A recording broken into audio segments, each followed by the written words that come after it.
Hello दोस्तों, how are you? कैसे हैं आप सब लोग? तो मैं आपका दोस्त राहुल कुमार आपके अपने YouTube channel study with Rahul में आपका स्वागत करता हूं। मैं आशा करता हूं आप बहुत अच्छे होंगे। तो गाइस, एनटीपीसी का रिजल्ट आ गया है और जो कट ऑफ गई है बहुत हाई गई हुई है। किसी भी यूट्यूब वाले ने इतना नहीं बताया था कि इतनी कट ऑफ जाएगी। मैंने भी वीडियो बनाई थी, लेकिन कट ऑफ उससे बहुत ज़्यादा गई। अब किसको अनुमान था कि इतनी कट ऑफ जाएगी? लेकिन आखिर कोई नहीं। क्या रिजल्ट में घपला हुआ है, क्या घोल मोल हुआ है, कुछ नहीं कह नहीं सकते। लेकिन अगर ऐसा होगा तो रेलवे अपने आप में एक बहुत, देखा जाए तो बहुत सिक्योरिटी करता है, मतलब बिल्कुल फेयरनेस करता है अपनी वैकेंसी में। अगर उसे थोड़ी सी भी गलती अपने रिजल्ट में दिखाई देगी तो वो आपका जो रिजल्ट है वो बाद में कुछ समय बाद 2-4 दिन बाद आपका जो रिजल्ट है दोबारा अपडेट कर देगा। क्योंकि मैंने भी देखा था, क्योंकि उससे पहले मैंने गाइस जब टेक्नीशियन का एग्ज़ाम हुआ था 10+2 का, तो उसमें भी घोल मोल हुआ था। कट ऑफ जो है बहुत ज़्यादा गई थी, तो बच्चों ने शिकायत करी थी। उसके बाद में रेलवे ने अपनी गलती मानी और जो रिजल्ट है वो रिवाइज़ किया और उस रिजल्ट में जो कट ऑफ थी वो कम हो गई थी। तो गाइस देखो, ऐसा होने के चांस जब हैं जब रेलवे को लगेगा कि उससे घोल मोल हुआ है, ठीक है। अगर उसे इतने बच्चे मिल गए हैं तो ऐसा संभव नहीं है। अब बात कर लेते हैं कि हम मात्र 30 दिन में, क्योंकि हमारे पास में 30 दिन हैं, 30 दिन में 100+ नंबर कैसे लाएं? क्योंकि अगर आप गाइस 100+ नंबर लाते हो, देखो गाइस मैंने बोला 100+ नंबर अगर आप लाते हो तभी आपका जो सिलेक्शन है वो निश्चित होगा। अन्यथा बिल्कुल कड़वी सच्चाई है, इसमें बुरा मानने वाली बात नहीं है गाइस। कुछ कुछ बच्चे सोचते हैं कि यार हम, अगर मतलब टीचर, ऐसी बात वह है जो उनके मन को अच्छी लगे तो ही पसंद करते हैं, वरना पसंद नहीं करते हैं।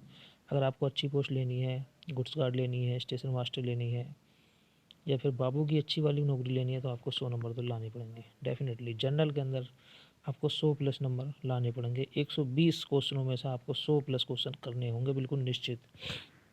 उसी प्रकार से ओबीसी में और एससी में भी देख लेते हैं, तो एससी में भी अगर आप कम से कम एटलीस्ट 85 से 90 क्वेश्चन अगर कर सकते हैं, आप 85 से 90 क्वेश्चन कर सकते हैं, तो आप अपनी नौकरी बिल्कुल निश्चित समझेगा। इस 80 वाले भी 80+ 85+ क्वेश्चन अगर करते हैं तो बिल्कुल निश्चित है, वरना वो भी बाहर हो जाएंगे। ओबीसी वालों के लिए क्या है, 90+ क्वेश्चन अगर वो कर सकते हैं तो अपनी जो सीट है वो बिल्कुल पक्की समझें, वरना भाई तुम्हें पता ही है खतरे की घंटी आप पे भी घूमेगी। जनरल को मैंने बोल दिया, जनरल 100+, जनरल जो है 100+ पे, जनरल 100+ पे, 100+ पे जनरल, 100+ पे, 100+ पे जनरल। अगर जनरल वाले 100+ क्वेश्चन करते हैं तो आप बिल्कुल सिलेक्शन की दौड़ में हैं, अंत तक डेफिनेटली आपको बहुत अच्छी जॉब मिलेगी। ओबीसी वाले में अगर 90+ क्वेश्चन करते हैं, 90+ क्वेश्चन करते हैं तो बिल्कुल डेफिनेटली 90+ क्वेश्चन करते हैं वो, तो उन्हें अच्छी नौकरी, goods guard, station master, CA तो कह नहीं सकता, सीए तो कम से कम 110, 105, 115 पे मिलेगी, ठीक है, मिल जाएगी। अब एससी वालों की बात कर लेते हैं गाइस। अगर एससी वाले भी 85 प्लस क्वेश्चन कर सकते हैं 120 में से, तो डेफिनेटली उन्हें नौकरी मिल जाएगी। एसटी वाले भी 80+ क्वेश्चन कर सकते हैं, 80+, तो उन्हें जॉब मिल जाएगी। ईडब्ल्यूएस की मैंने बात नहीं करी है गाइस। ईडब्ल्यूएस में अगर आप 75 75 से 80, या फिर 80 से ऊपर ही मान लो, क्योंकि ईडब्ल्यूएस की जो कट ऑफ है बस इसी बार तो ईडब्ल्यूएस जुड़ा है, लेकिन ईडब्ल्यूएस की जो कट ऑफ है इतनी कम रहने वाली नहीं है। कम से कम आपको भी 85 क्वेश्चन या 90 क्वेश्चन के समथिंग में करने पड़ेंगे। ईडब्ल्यूएस और ओबीसी की जो कट ऑफ है वो बिल्कुल बराबर सी रहेगी, ज़्यादा बड़ा डिफरेंस नहीं रहेगा। अब बात कर लेता हूँ गाइस, इतने कम समय में आपको क्या क्या करना है। तो मैं आपको बता देता हूँ कि मैंने क्या गलती की थी जिससे मैं एनटीपीसी में बाहर हो गया था बस, वरना मैं भी 100% डेफिनेटली रेलवे में स्टेशन मास्टर या गुड्स गार्ड 100% होता, लेकिन मेरी एक छोटी सी गलती की वजह से मैं बाहर हो गया। गाइस 120 क्वेश्चन आते हैं आपके, मैं आपको बता देता हूँ कि 120 क्वेश्चन आते हैं, 90 मिनट मिलते हैं आपको। तो आपको करना क्या है, सबसे पहले मैं सिलेबस के बारे में बता देता हूँ। मैथ और रीजनिंग एटलीस्ट आपकी 70 से 75 क्वेश्चन मिलते हैं, और उसके बाद में आपके 50 क्वेश्चन जिसमें जनरल साइंस होता है, करंट अफेयर होता है, और जीके के 10-5 क्वेश्चन मिलते हैं जो कि आसान आसान होते हैं, वो मिलते हैं। अब करंट अफेयर क्या होता है, करंट अफेयर 30 दिन है, आपको पूरा कम से कम पिछले 9 से 10 महीने करंट अफेयर रिवाइज करना है।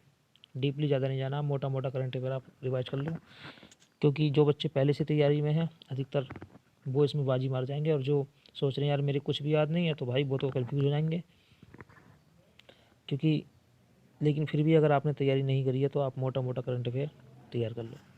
अब बात आती है मैथ की और रीजनिंग की। मैथ रीजनिंग कैसे करें? देखो गाइस, मैथ जो है एनटीपीसी का हल हुआ ना, आता है, इतना भारी नहीं आता है जो आप ना कर पाएँ, क्योंकि जब आपने प्री तोड़ा है तो आपके अंदर इतनी तो विशेषता है कि आप सिलेक्शन अपना ले सकते हैं। मतलब इतना भारी मैथ नहीं आता है उसमें कि आपको अलग से एक्स्ट्रा पढ़ना पड़े। रीजनिंग के जो कुछ चैप्टर होते हैं कथन निष्कर्ष वाले, या फिर जो टफ आपको लगते हैं कि हाँ मुझसे इसमें मैं मार खा जाता हूँ, आप उसे देख सकते हैं, बाकी वो आप स्किप कर सकते हैं।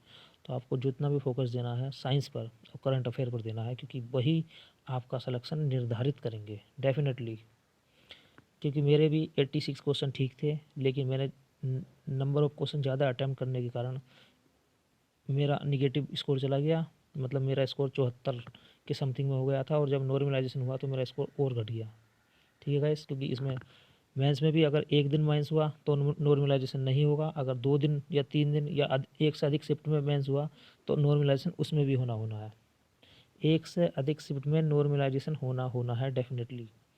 ठीक है, तो अगर आप अपना स्कोर कम से कम 100 नंबर तो मान के चलिए कि मुझे 100 क्वेश्चन करने हैं, और वो भी उसमें से भी बहुत कम गलत करने हैं। ऐसे नहीं है कि मैं गलत तुक्का मार दूं, मुझसे 85 क्वेश्चन आते हैं उसके बाद मैं तुक्का मार दूं। 85 क्वेश्चन अगर आपके ठीक बनने हैं तो आप 10 क्वेश्चन पे मैक्सिमम तुक्का मारिए, उसके बाद आप तुक्का नहीं मारिए। और तुक्का भी उन पर मारना है जिनके आपको दो ऑप्शनों में डाउट है। ऐसा नहीं है कि आपने बस अंधेरे में तीर चला दिया और आप सिलेक्शन से बाहर हो जाएँ। तो इससे पहले मैं बता देता हूँ गाइस, मैंने रेलवे के सारे एग्ज़ाम क्लियर करे हैं। मैंने ग्रुप डी का एग्ज़ाम क्लियर करा है, और मैंने एनटीपीसी 2015 में मैंने क्लियर करा था, लेकिन मेरा सिलेक्शन 0.09 से फाइनल सिलेक्शन में रुक गया था। और इसके बाद मैंने जो टेक्नीशियन होता है 10+2 वो एग्ज़ाम मैंने क्लियर करा गाइस। लेकिन मैंने रेलवे की नौकरी छोड़ दी, क्योंकि मुझे आगे पढ़ना था। रेलवे की नौकरी में मतलब मैं ग्रुप डी में था, और ग्रुप डी की नौकरी में पढ़ाई नहीं होती है। ठीक है गाइस, एनटीपीसी की नौकरी अच्छी है, ग्रुप डी से तो 100 गुना अच्छी है। 100 गुना क्या, बहुत अच्छी नौकरी है। अगर आप मतलब इसमें पैसा भी है, ऐसा नहीं है कि पैसा ना हो, लेकिन ग्रुप डी में पैसा नहीं है, और ना ही पैसा है, और ना ही उसमें पढ़ने के लिए टाइम मिलता है। इसमें आपको पैसा तो मिलेगा डेफिनेटली, आपकी सैलरी 70 से 75 हज़ार तो प्रत्येक पोस्ट पे है, और आपको पता ही है कि प्रमोशन भी अच्छा खासा हो जाता है, कोई दिक्कत वाली बात नहीं है। जितने बच्चों को सिलेक्शन हुआ है हमारी ओर से आप सभी को बधाई। आप अपने टायर 2 की तैयारी कीजिए, बिल्कुल लग जाइए गाइस। जिस तरीके से आपने प्री फोड़ा उसी तरीके से मैन फोड़ दीजिएगा। तो गाइस इसी के साथ मैं विदा लेता हूँ गाइस। अगर आप मेरे चैनल पर नए हैं तो मेरी वीडियो को लाइक कीजिए और मेरे चैनल को सब्सक्राइब कीजिए। जय हिंद, जय भारत।